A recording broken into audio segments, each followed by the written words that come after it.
अनुराग सक्सेना शुरुआत कर रहे हैं इस वक्त की बड़ी खबर के साथ। जयपुर से बड़ी खबर है, मुख्यमंत्री भजनलाल शर्मा दिल्ली के दौरे पर रहेंगे। थोड़ी देर में बताया जा रहा है कि दिल्ली के लिए रवाना होंगे मुख्यमंत्री। दिल्ली में केंद्रीय नेताओं से करेंगे मुलाकात, कई अहम मुद्दों पर होनी है चर्चा। आपको बता दें कि हर साल बजट पेश होता है फरवरी में, और ऐसे में देश के बजट में दिल्ली से जो बजट पेश होना है, यानी कि केंद्र ये बजट जो पेश होगा उसमें राजस्थान को किस तरीके से बजट आवंटित किया जाए, क्या उनकी मांगे हैं, इन मांगों को रखते हुए यहां पर मुख्यमंत्री नजर आने वाले हैं कि किस तरीके से बजट में राजस्थान का ख्याल रखा जाए। रोशन हमारे संवाददाता इस खबर पर ज्यादा जानकारी के साथ जुड़ गए हैं। रोशन, 2 बजे के लगभग बताया जा रहा था कि मुख्यमंत्री दिल्ली के लिए रवाना होंगे, उसको लेकर क्या अपडेट है?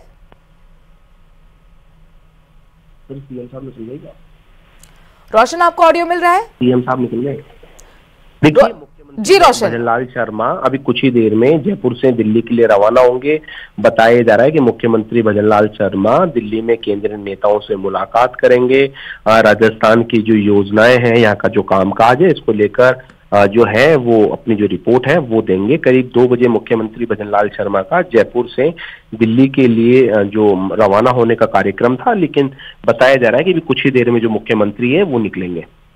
जी, पिछले अगर बजट की बात करते हैं, केंद्रीय बजट का हम जिक्र कर रहे हैं रोशन, तो जाहिर तौर पर धार्मिक पर्यटन को बढ़ावा देने के लिए राजस्थान का भी नाम यहाँ पर काफी जोर शोर से केंद्रीय बजट में एलोकेट किया गया था बजट। लेकिन इन सब के बीच में इस बार क्या बजट को लेकर भी चर्चा होगी इस मुलाकात के दौरान, और कौन कौन से केंद्रीय नेता हैं जिनसे मुलाकात आज संभव है मुख्यमंत्री की?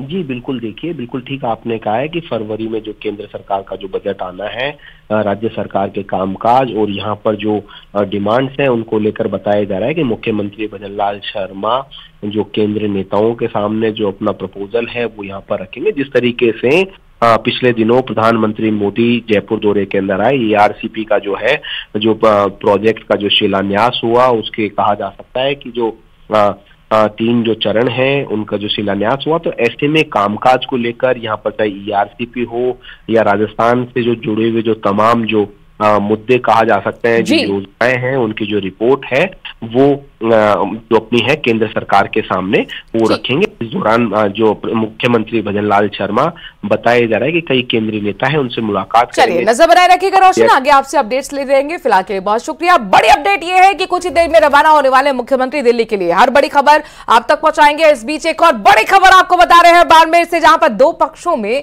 खूनी संघर्ष हो गया। दोनों पक्षों में आपसी विवाद को लेकर झगड़ा हुआ। इसके बाद दोनों पक्षों ने एक दूसरे पर कुल्हाड़ी से वार किया, धारदार हथियारों से हमला कर दिया। इस हमले में 6 से ज्यादा लोग गंभीर रूप से घायल हुए हैं। वहीं घटना की जानकारी मिलने पर पुलिस भी मौके पर पहुंची है और मामले की जांच में जुट गई है।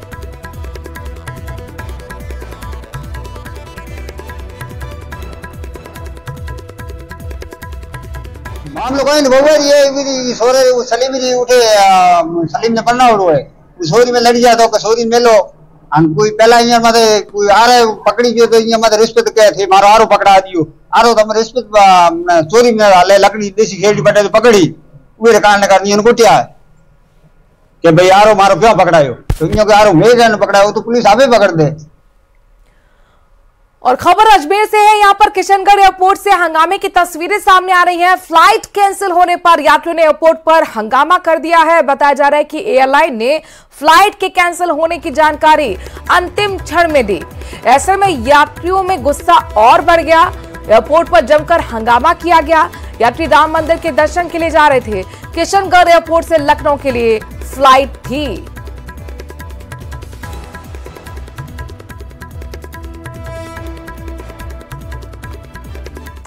जैसलमेर में लाल बत्ती लगी सरकारी गाड़ी में पुलिस वालों पर धौंस जमाना एक युवक को भारी पड़ गया। उसे एसपी ने खुद पकड़कर कोतवाली पुलिस को सुपुर्द किया है। पकड़ा गया युवक हरजीत सिंह खुद को आरएएस अधिकारी बताकर पुलिस पर धौंस जमा रहा था। एसपी ने सादा वर्दी में घूमते हुए हरजीत सिंह से बात की और आईडी कार्ड दिखाने के लिए कहा। तब हरजीत सिंह ने आरएएस का एक फेक आईडी कार्ड दिखा दिया। शक होने पर एसपी सुधीर चौधरी युवक को लाल बत्ती लगी गाड़ी समेत कोतवाली थाना लेकर आ गए। पूछताछ हुई, पड़ताल अभी जारी है। सिटी गश्त को चेक करने के लिए मैं निकला था शहर। लोगों को मजा आता है। उस दौरान ये व्यक्ति सामने आया, उसने अपने आप को आरएएस ऑफिसर की तरह बताया। प्रथम दृष्टया क्योंकि फर्जी लगा तो ये मैंने कोतवाली के जो SHO है उनको निर्देशित किया कि इसको चेक कीजिए। सम्मानपूर्वक उनको चेक किया गया, सारे डॉक्यूमेंटेशन से मांगे गए। जब डॉक्यूमेंटेशन फर्जी निकले, इन्होंने खुद भी एक्सेप्ट किया कि ये जो ID है ये मैंने फर्जी बनाई है। ये जो स्टेट मोटर गैरेज का जो रेड पट्टी लगी हुई है ये भी गलत तरीके से मैंने लगाई है। और उसके अलावा सबसे महत्वपूर्ण मल्टी कलर लाइट भी इसने फर्जी लगाई है और सभी टोल पे भी इस मल्टी कलर लाइट का मिसयूज किया है। एक संदिग्ध व्यक्ति अंदर घुस गया। आर्मी के जवानों ने संदिग्ध युवक को पकड़कर पूछताछ शुरू की। संदिग्ध के पास से पहचान बताया जा रहा है कि कोई दस्तावेज यहां पर उससे संबंधित नहीं मिला है।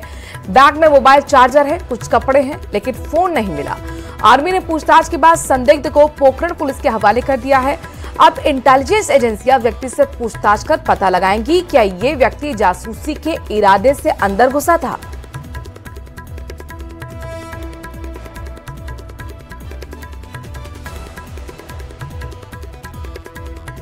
पोखरण में इससे पहले भी एक जासूसी का मामला सामने आ चुका है। ऐसे में सुरक्षा एजेंसियां अलर्ट मोड पर इस संदिग्ध को देखते हुए आ गई।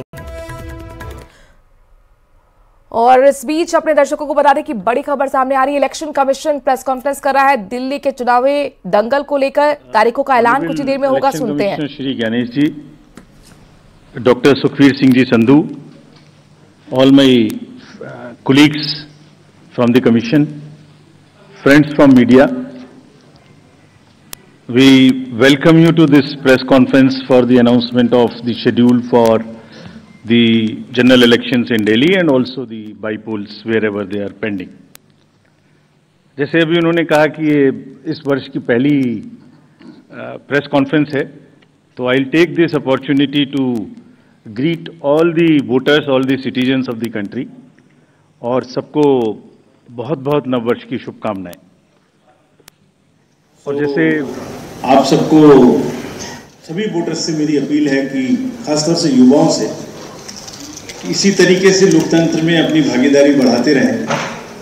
बहुत ही सुंदर बगिया है, इसको अपने वोट से हमेशा सजाते रहें। Friends, 2024 has been an year of elections globally. पूरे वर्ल्ड में इलेक्शंस हुए, डेमोक्रेसीज में almost 2/3 of the population in the democratic world went for voting. Friends, 2024 has been a year of elections globally. पूरे world में elections हुए, democracies में almost 2/3 of the population in the democratic world went for voting. हमारे यहाँ भी 2024 में 8 राज्य और यूटीज में इलेक्शंस हुए, जनरल इलेक्शन हुआ। एक अच्छा माहौल रहा। नए कीर्तिमान लोकसभा इलेक्शंस में हमने बनाए। विश्व में मैक्सिमम वोटिंग का परसेंटेज का रिकॉर्ड बना। लोगों की भागीदारी का, महिलाओं की भागीदारी का, वायलेंस फ्री इलेक्शंस का, no repolls, record seizures, inducement free to the extent it was possible, J&K, Manipur, LWE areas. So काफी रिकॉर्ड्स बने और मुझे उम्मीद है कि आने वाले समय में भी इसी प्रकार से लोकतंत्र और मजबूत होता रहेगा। Another landmark is in the making. आज कल हमारी इलेक्टोरल रोल्स रिलीज हुई, आज भी 4 स्टेट में रिलीज हो रही है। We are crossing 99 crores voters. So we are going to be 1 billion voters very soon, nation of 1 billion voters very soon. That's another world record which is in making. But with this SSR, after the declaration by the state of UP, Rajasthan, Punjab and Bihar, which will be declaring their SSR results today, will be crossing 99 crores, first time. महिलाओं की संख्या भी 48 करोड़ से ऊपर पहुंचने जा रही है इस SSR में, which is a very strong indicator and a sense of empowerment for the women of the country. Friends, नए साल में पहली बारी दिल्ली की है और दिल्ली की अपनी एक विरासत है। एक पूरा देश यहाँ रिप्रेजेंट होता है। I mean, you can see the entire country in Delhi. मतलब एक विविधता का बिल्कुल एक जागृत नज़ारा देखने को मिलता है। दिल्ली में किसी भी जगह में चली जाइए, हर कल्चर, हर जगह के लोग आपको यहाँ मिलते हैं। सो रिस्पॉन्सिबिलिटी भी डेलीआइट्स की बढ़ जाती है and we are sure Delhi will this time vote in larger numbers, और जिसको अगर कह सकें तो दिल्ली दिल से वोट करेगी, ऐसा हमें उम्मीद है। फ्रेंड्स, इन सभी उपलब्धियों के बीच I am coming to a little serious issues, and I'll take some time before I come to the Delhi specific issues. 24 में जहां मैंने इतनी सारी उपलब्धियां गिनाई, वहीं चुनाव के दौरान कुछ कुछ डाउट्स, कुछ कुछ शंकाएं, कुछ कुछ कंसर्न्स भी रेज होते रहे। So prior to coming to Delhi elections, let me on my own tell you what kind of concerns were raised, and I'll narrate all these concerns, and also before coming to Delhi try and answer on each one of them so that no doubts remain. कहा गया कि electoral roles में wrongful addition या deletion कर दिए गए। ये अभी रिसेंट शुरू हुआ जनरल इलेक्शन के बाद, महाराष्ट्र इलेक्शन से। अभी दिल्ली में भी चल रहा है लगातार यही बात। तो आप पूछेंगे, इससे पहले मैं खुद वो प्रश्न दे रहा हूं जो आपके मानस में हैं और सबके मानस में फैला दिए गए हैं। ऐसा भी कहा गया है कि कोई ग्रुप्स को टारगेट कर दिया जाता है, किसी के नाम काट दिए जाते हैं, किसी लोकेलिटी से नाम काट दिए जाते हैं। मैं आज सब बताऊंगा कि ऐसा हो सकता है क्या, ऐसा क्यों नहीं हो सकता। कहा गया कि कुछ कॉन्स्टिट्यूएंसीज में 50-50 हजार वोटर बढ़ा दिए गए, वहां पर कोई पर्टिकुलर पार्टी जीत गई, इस तरीके की चीजें कही गई। ईवीएम्स का तो एक सब जवाब देने के बाद बोला गया कि मैनिपुलेट हो सकती है। ये भी 2 बार हो सकता है, कभी बैटरी के नाम पर, कभी किसी नाम पर, कभी कहा गया कि ये ईवीएम इलेक्शन है, लोगों का इलेक्शन नहीं है। वोटर टर्नआउट इंक्रीज हो जाता है 5 बजे के बाद, ये काफी एक विषय पब्लिक में रहा, जनरल इलेक्शन के दौरान भी, उसके बाद भी। कैसे 5 बजे के बाद बढ़ सकता है, कहां बढ़ गया, कौन सी 5 बजे से 10 बजे तक के बीच में कतारों में, लाइनों में लोग खड़े हुए थे, हमें वीडियो दिखाइए, इस तरीके के प्रश्न पूछे गए, जिसके उत्तर मैं आज देना चाहता हूं before going to Delhi election. Also necessary, because the doubts gets removed, you can ask me further questions if you want, and these questions do not come again election after election. Voters में mismatch हो गया, जितने vote पड़े थे वो बढ़ा दिए गए, पहली बात तो ये था वोटर टर्नआउट में, चलिए बढ़ा दिए। उसके बाद काउंटिंग में मिसमैच हो गया, कहीं कम गिन लिए, कहीं ज्यादा गिन लिए, ये भी मुद्दे उठे। काउंटिंग को स्लो डाउन कर दिया गया। अभी एक नया मुद्दा उठा है कि हमने कोई रूल चेंज कर दिए हैं जिससे बहुत बड़ी ट्रांसपेरेंसी खत्म हो गई है। So all these questions are actually, अगर एक बहुत बड़ी पिक्चर आपको मैं दिखाऊं तो 10.5 लाख बूथ हैं कंट्री में। हर बूथ पर 4 से 5 पोलिंग ऑफिशियल्स होते हैं, तो उनका नंबर हो गया 10.5 into 4 भी कर लें तो करीब करीब 45-50 लाख लोग हैं।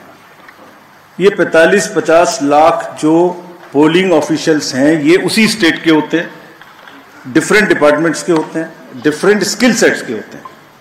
एंड चुनाव से बूथ पे पहुंचने के 2 days 3 days before they are randomized in front of the candidates and teams are formed. So they meet first time 2-3 days. So there cannot be, ऐसा लगता है कि जैसे 40-45 लोग कोई कॉन्स्पिरेसी या कोई गलती गड़बड़ करने के लिए बैठे हुए हैं, इतने सारे क्वेश्चंस देख के बड़ा पेन होता है इनको, because they are at the receiving end. So I will explain how this is not possible or what is the answer to this. I will attempt answers to all these questions, and it is our duty. Actually, right to question is inbuilt in democracy. It's an inherent right. We respect this right. We feel that question करना और उसका जवाब देना हमारी जिम्मेदारी है। तो आज इन सभी सवालों की पूरी इज्जत रखते हुए हम इनका जवाब देंगे 1 by 1। और अगर इसको मैं कुछ शायराना अंदाज में कह सकता तो ऐसे कहता, सब सवाल अहमियत रखते हैं, जवाब तो बनता है। सब सवाल अहमियत रखते हैं, जवाब तो बनता है। आदतन कलम बंद जवाब देते रहे, आज रूबरू भी बनता है। क्या पता कल हम हो ना हो, आज जवाब तो बनता है, आज जवाब तो बनता है। तो friends, before giving you answer एक पूरी पिक्चर दिखाता हूं आपको। ये स्लाइड देखिए और इसको अपने मानस में थोड़ा बसाइए। अभी अनुज ने कहा कि पिछले 2020 से 30 स्टेट्स के इलेक्शन हुए हैं। 15 स्टेट्स में different parties are the biggest parties. This is the beauty of Indian elections and the democracy. आप देखिए 2020 से स्टेट बाय स्टेट हमने दिखाया। This we are putting on social media. जैसे मैं आपसे बात कर रहा हूं तो आपके ग्रुप में ही आ जाएगा, slide by slide it is being transmitted. 20, 21, 22, 23, 24 हर जगह में different parties are coming to are getting maximum seats. This is one reflection how fair, how deep rooted the Indian fairness of the Indian elections are. The voter, Indian voter is extremely aware, conscious, he understands everything. तो वही जवाब देता है। But anyway, जो प्रश्न पूछे गए उनका जवाब मुझे देना चाहिए, मैं देता हूं उनका जवाब आपको। एक जवाब देने से पहले अगर ये बात मैं कहूं कि ये पूरी पिक्चर अगर किसी को दिखा दो तो सारी पार्टीज को पता है कि वो जहां उनको वो भी हर जगह में जीते हैं। हर इलेक्शन के बाद एक परिणाम से रिलेटेड, परिणाम के बेसिस पे प्रक्रिया का आकलन नहीं हो सकता। परिणाम अपना निश्चिंत है। फिर से जो पार्टी सब जानती हैं कि वो भी जीतती हैं, अगर उसको भी शायराना अंदाज में कहा जाता तो कैसे कहते, ये मैं कहने की कोशिश फिर से करता हूं। वो जानते हैं वो जीत चुके हैं, उन्हें पता है। कर न सकें इकरार तो कोई बात नहीं, मेरी वफा का उनको एतबार तो है। शिकायत भले ही उनकी मजबूरी हो, मगर सुनना, सहना, सुलझाना हमारी आदत तो है। Friends, with this I will come to the electoral roll. अभी भी इलेक्टोरल रोल के बारे में कहानी चल रही है। देखिए, आपको एक करीब 70 स्टेप्स ऐसे हैं। इलेक्टोरल रोल, उसके बाद चुनावी प्रक्रिया, EVMs, polling station, form 17C, counting, जिसमें पॉलिटिकल पार्टीज और कैंडिडेट्स कॉन्टिन्यूसली हमारे साथ रहते हैं। डिस्क्लोजर्स की जो मैं बात कहता हूं वो आज मैं आपको दिखा रहा हूं कैसे। अगर जब भी इलेक्टोरल रोल बनता है, रेगुलर मीटिंग्स होती हैं, फॉर्म 6 के बिना हो नहीं सकता। बीएलए हर पार्टी को अपॉइंट करने का अधिकार है। जो भी क्लेम्स एंड ऑब्जेक्शंस आते हैं वो हाथ की हाथ हर पॉलिटिकल पार्टी के साथ में शेयर किए जाते हैं। वेबसाइट पे ड्राफ्ट डाला जाता है। पोलिंग स्टेशन के रेशनलाइजेशन में कंसल्ट किया जाता है। कोई डिलीशन हो ही नहीं सकता जब तक उसके पीछे फॉर्म 7 ना हो। यहां तक कि अगर किसी की डेथ हो गई है, उसका भी डेथ सर्टिफिकेट हम अपने रिकॉर्ड में लगा के बीएलओ के माध्यम से रखते हैं। अगर किसी का डिलीशन इसके अतिरिक्त होना है शिफ्टिंग में, उसको नोटिस देते हैं, वेबसाइट पे डालते हैं, क्लेम्स एंड ऑब्जेक्शंस का टाइम देते हैं। हमने मेहनत करके इस पूरी प्रक्रिया का एक चार्ट बनाया, मैं आपको दिखाना चाहता हूं वो चार्ट। नेक्स्ट देखिए, राइट साइड में आप देखेंगे अक्टूबर। So this is necessary for the nation to know. और दुनिया में और हिंदुस्तान में दूसरी कोई प्रक्रिया ऐसी नहीं है जिसमें हर साल आपके आइडेंटिटी का या आपके वोटर का किसी चीज का एनुअल वेरिफिकेशन होता हो। अक्टूबर हर साल 1 जनवरी को एलिजिबल डेट मानकर एक सर्वे किया जाता है जिसको अक्टूबर में प्रारंभ होता है। ड्राफ्ट रोल की copy free of cost 2 copy her political party को दी जाती है। कहा जाता है ये ड्राफ्ट रोल है, अब जो नए लोग वोटर बनना चाहते हैं डिलीट होंगे, उसकी प्रक्रिया चलेगी। हर स्टेज पे हम आपको खबर करेंगे। हर स्टेज पे कोई भी ऑब्जेक्शन हो तो हमें बताइए। Please allow your appoint your BLA, let him go. हर विलेज में, हर पोलिंग स्टेशन पर जो भी ड्राफ्ट रोल है और जो ऑब्जेक्शन है उनकी कॉपी पब्लिश की जाती है। सफिशिएंट अपॉर्चुनिटी दी जाती है। डिलीशन हो नहीं सकता जब तक कि पर्सनल हियरिंग ना हो जाए और उसका साथ में मौका ना दिया जाए। किसी पोलिंग स्टेशन पे 2% से ज्यादा डिलीशन हो गए तो ईआरओ और एआरओ को जाके पर्सनली चेकिंग करनी है। So friends, it is a perfect system. अच्छा, हर साल होता है। It is only built further on what ever is already existing. ऐसा नहीं है कि सडनली कुछ बन गया। और आप सोच के देखिए, जहां एक वोट की लड़ाई होती है, वहां पर किसी पोलिंग स्टेशन से या किसी कॉन्स्टिट्यूएंसी से आप लगातार 10,000, 20,000, 50,000 जैसे बोल दिया जाता है सडनली, ऐसे नाम काट दीजिए, तो वहां तो क्या सिचुएशन होने वाली है आप सब लोग जानते हैं। और दूसरी बात, अगर किसी वजह से मान लिया 1% हो गया, तो जो अक्टूबर, जो जब आज 5 जनवरी से लेके अक्टूबर तक का टाइम है, उसके बीच में फॉर्म्स क्यों नहीं भरे जाते कि ये डिलीट कर दिया जाए या इसको नया जोड़ दिया जाए? Only at the time of elections, when it is happening in that particular state, these kind of issues are raised. These is absolutely impossible. किसी BLO के द्वारा अगर कोई भी 1-2 नाम इधर उधर हो गया, उसको करेक्ट करने के सफिशिएंट मौके हैं, और अगर ऐसी सूचना कोई हमारे सामने आती है तो we'll take action also against them. After explaining SSR, I'll come to the EVMs. बहुत बार EVMs के बारे में हम लोग बात कर चुके हैं, लेकिन आज मैं फिर से ये सब एक पब्लिक डोमेन में डालना चाहता हूं, ताकि ये अभी अब स्लाइड्स भी आपको ये वाली सब हाथ के हाथ सोशल मीडिया पर भेजी जा रही हैं। Let me explain this properly again, क्योंकि इतने डाउट्स क्रिएट करने की कोशिश हुई है कि पब्लिक को पता लग जाना चाहिए। एक बार चुनाव की तारीख से 7 या 8 दिन पहले ईवीएम्स को कमीशन किया जाता है, उसमें सिंबल डाले जाते हैं, वो एजेंट के सामने डाले जाते हैं। उसके बाद में उसको मॉकपोल करने की छूट होती है, वो उसी दिन मॉकपोल करके देख लें सिंबल ठीक पड़ गए, उसी दिन उसमें नई बैटरी डाली जाती है, उसी दिन वो बैटरी सबके सामने में सील होती है। उसके बाद उसको उठा के ईवीएम्स को स्ट्रांग रूम में। तो दिल्ली चुनाव के शेड्यूल को लेकर प्रेस कॉन्फ्रेंस आप सुन रहे थे। कुछ ही देर में चुनाव को लेकर घोषणा होगी तारीखों की, आपको एक बार फिर प्रेस कॉन्फ्रेंस में लिए चलेंगे। बहरहाल खबरों में आगे बढ़ रहे हैं और बड़ी खबर का रुख कर रहे हैं। कोटा से बड़ी खबर है, सीवरेज का काम अब लोगों के लिए परेशानी का सबब बना हुआ है। इलाके के लोगों ने हाईवे को जाम कर दिया है। सीवरेज के काम में भारी लापरवाही बरती जा रही है। 12 रोड पर मोरखेड़ा में सीवरेज का काम चल रहा है। इलाके की महिलाओं पुरुषों ने सड़क पर जाम लगा दिया और इसको लेकर शिकायत भी दर्ज कराई है, यानी कि सीवरेज को लेकर शिकायत दर्ज कराई गई है। लोगों के लिए सीवरेज का काम परेशानी का सबब बनता हुआ जा रहा है। आप देखिए, महिलाएं हैं, छोटे छोटे बच्चों को लेकर सर्दी में सड़क पर बैठकर जाम लगाती हुई अपना विरोध दर्ज कराती हुई। और इसी के साथ